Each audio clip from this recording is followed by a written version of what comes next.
Anda yang memiliki peliharaan ikan cana atau ikan predator lain pada umumnya, tentu tidak asing dengan pelet. Pakan pelet yang beredar di pasaran biasanya berbentuk butiran dengan berbagai ukuran. Pelet pabrikan yang berkualitas mengandung nutrisi sangat lengkap dan seimbang.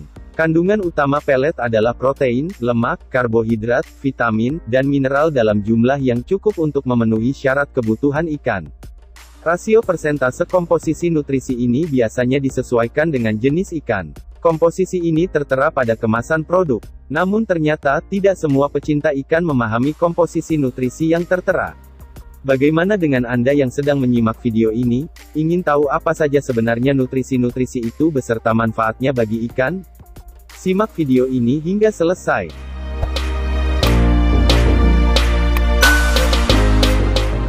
Protein adalah senyawa organik kompleks yang tersusun atas banyak asam amino.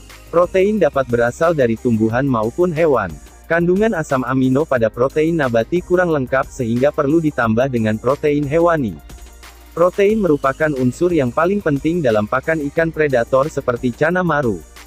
Fungsi utama protein dalam metabolisme ikan adalah berperan sebagai pembangun jaringan tubuh, mengganti jaringan tubuh yang rusak, berperan dalam reproduksi, komponen utama penyusun enzim dan hormon.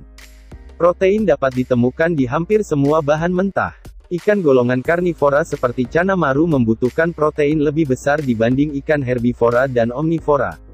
Pastikan kandungan protein pada pakan untuk cana Anda lebih dari 50%.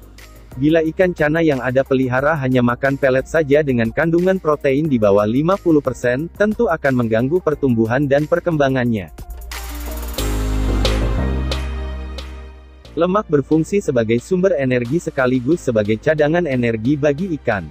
Selain itu ada juga zat penting dalam lemak yang tidak dapat diproduksi oleh tubuh dan harus diambil melalui suplai makanan, yaitu lemak berkualitas tinggi dengan kandungan asam lemak omega 3 dan omega 6. Dalam komposisi pelet ikan, lemak adalah formula yang dapat membuat pelet mengapung di atas permukaan air. Kandungan lemak pada pelet ikan yang baik adalah 4 hingga 16%. Lemak yang berlebihan pada pelet, tentunya tidak baik bagi kesehatan ikan. Karena pakan menjadi mudah teroksidasi sehingga baunya menjadi tidak enak. Serat kasar atau karbohidrat. Serat sebetulnya hampir sama seperti karbohidrat yang mampu memberikan energi pada tubuh. Namun bedanya serat lebih rendah kalori, karbohidrat sendiri menjadi sumber energi yang utama bagi ikan. Dalam pembuatan pelet, bahan yang dijadikan sebagai sumber karbohidrat antara lain tepung jagung, dedak, tapioka, dan sagu. Kebutuhan ikan akan karbohidrat dipengaruhi oleh jenis ikan. Bagi ikan predator seperti cana maru, kadar karbohidrat yang terlalu tinggi sangat tidak baik. Hal ini berlaku untuk semua jenis ikan karnivora. Tapi bagi ikan herbivora seperti gurami, tawes atau nilem kebutuhan akan karbohidratnya jauh lebih besar dibanding jenis ikan omnivora dan karnivora. Pengaruh karbohidrat terhadap pertumbuhan dipengaruhi oleh beberapa faktor yaitu kadar karbohidrat dalam pakan, kecernaan karbohidrat, tingkat makanan yang masuk, kondisi lingkungan dan spesies ikannya. Kadar karbohidrat yang optimum pada ikan yang bersifat omnivor adalah 20 hingga 40%, sedangkan untuk ikan karnivora adalah 10 hingga 20%.